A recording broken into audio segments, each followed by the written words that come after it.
Hey, this is Tom. I got a question about what sort of activities I like to use for a first lesson, and I thought this would be the most efficient way to answer it. Just do a video and put these ideas out there.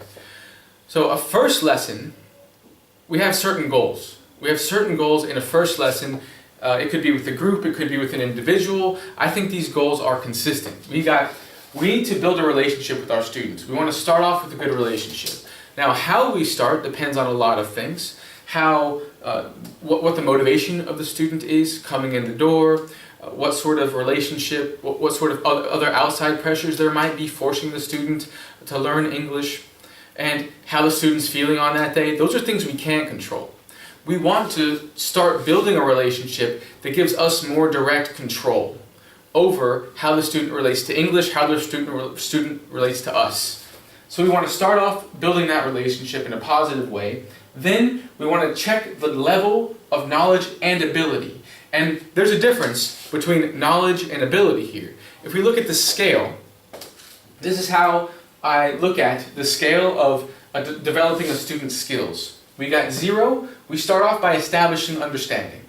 Basic low-level activities after a presentation that shows you that the students understand, and it shows the students that they understand. Then we automate it. This is where we develop reflexes, and here we test it. This is where we test fluency, where we see if the students actually use it in their speaking. So, if they can use it in a test, they're able to use this sort of language.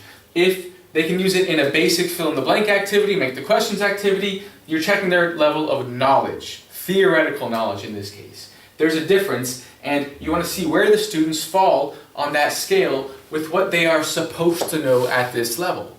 Because they're a mixed level group, students are different. Some students are very fluent with certain grammar, certain topics, certain vocabulary, but they have no exposure to more high level stuff that they maybe should know in principle.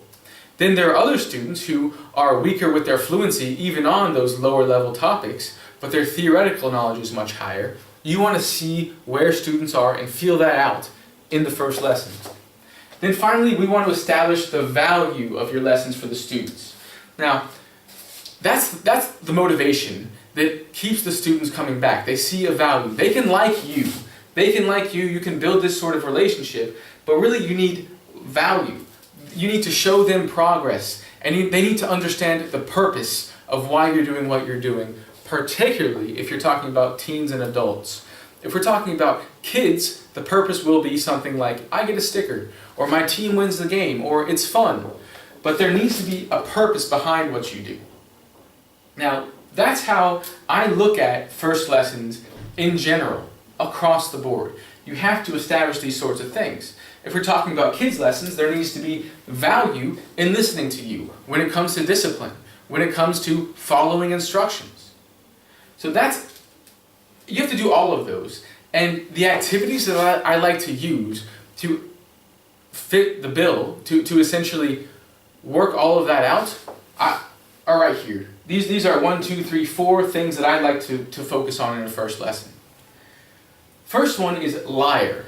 Now this is an adaptation of a basic get to know you, ask and answer questions sort of thing. So that whole idea of telling a stranger my life story is kind of strange to me.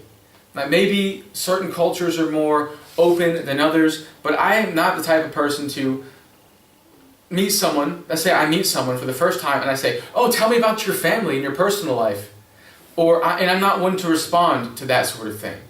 Now, who will be ready to do that? The more extroverted students, the more potentially ambitious students, the students who want to show off for the teacher and establish a good relationship from their perspective. Not all students are ready to do that, so I adapt those sorts of activities in a game called Liar.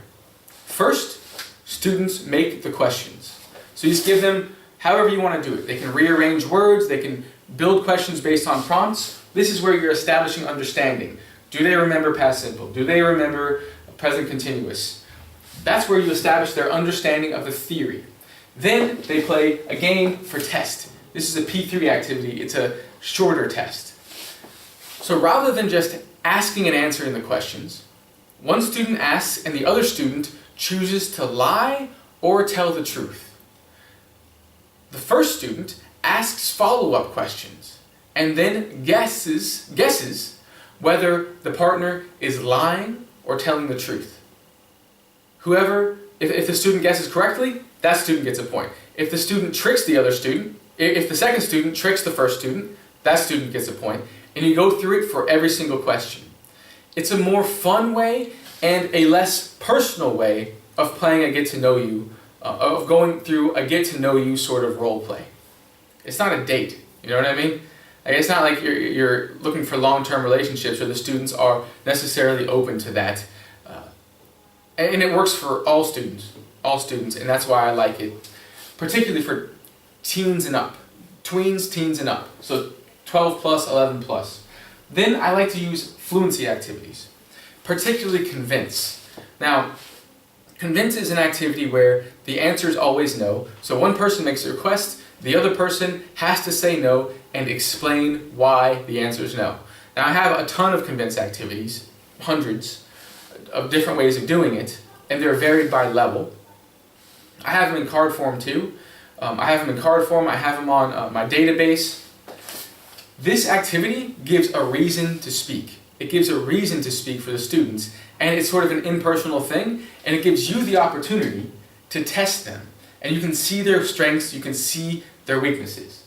That's convince, that's a P3 fluency activity. And it's just speaking practice so you can see where their strengths are, where their weaknesses are. Then a P2 activity, an automate activity. Now, the P2 automate activities that I like to do at the beginning of a course cover materials that they covered in the previous course theoretically, or that they should know theoretically. That gives you the opportunity to see how strong, how fluent, how automated the language actually is for them. So you want to start slowly, then start with also very little variation. So you want to do something simple. If you've seen my P2 cards video that I did with Antoine, something like a do race or a be race will be very appropriate for a first lesson. So a P2 activity with a slow build, moving up towards speed, and then with a smaller amount of variation, so you can see how automatic, how reflexive the language is that they should know, and that tells you where you need to review in subsequent lessons. Then I also like to use pronunciation activities a lot. Now I work with students generally from Russia, and I give examples of Russian. Like you say this word. I write a Russian word on the board. Like, how do you say that? You don't say it like this. Horosho. Now you don't say it that way, right? It's fast. It's fast. You say it quickly. I want you to be able to understand that in English and say it in English because it's muscle memory. It's muscle memory. Now, because I like to use pronunciation activities every lesson to work on slurring, combining words, to work on understanding how people actually speak fluently. Even phrases like, what's your name? What's your name? It's not, what is your name? If we teach the students that way, if our students are only ready to hear that, the language is useless in real life from day one. So I like to use pronunciation activities as well, just to get the students used to the way I do things in the lesson. Now, just like I told you about the value of the pronunciation activity, it's muscle memory. You do the same thing in your own language. You do not speak like this in your language. That value is something you need to emphasize to your students. You need to explain the purpose of what you do, because that's what gives your activities value. If the students understand the purpose, if they even understand this build of the lesson, that will make your life a lot easier because your students will see and understand that what you do has an idea behind it. You're not just wasting their time, you're building them towards something bigger, longer term goals, and real ability in English. And that goes for all these activities. You want to explain why you're doing it. You want to say, I want to understand what you're good at. I want to understand what you're bad at. I want to understand where we go next. And I like to use these activities. It's not the full lesson. You're always going to have new things.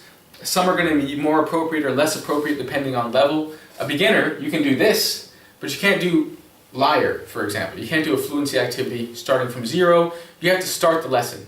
Without a doubt, start the lesson, give them something of value immediately, because the first lesson, they should leave understanding that they learned something. Understanding that they learned something, and that doesn't mean just the alphabet. Actual phrases and actual ability in the language. Because this is huge. The value will keep the students coming back and will keep them motivated over a long period of time.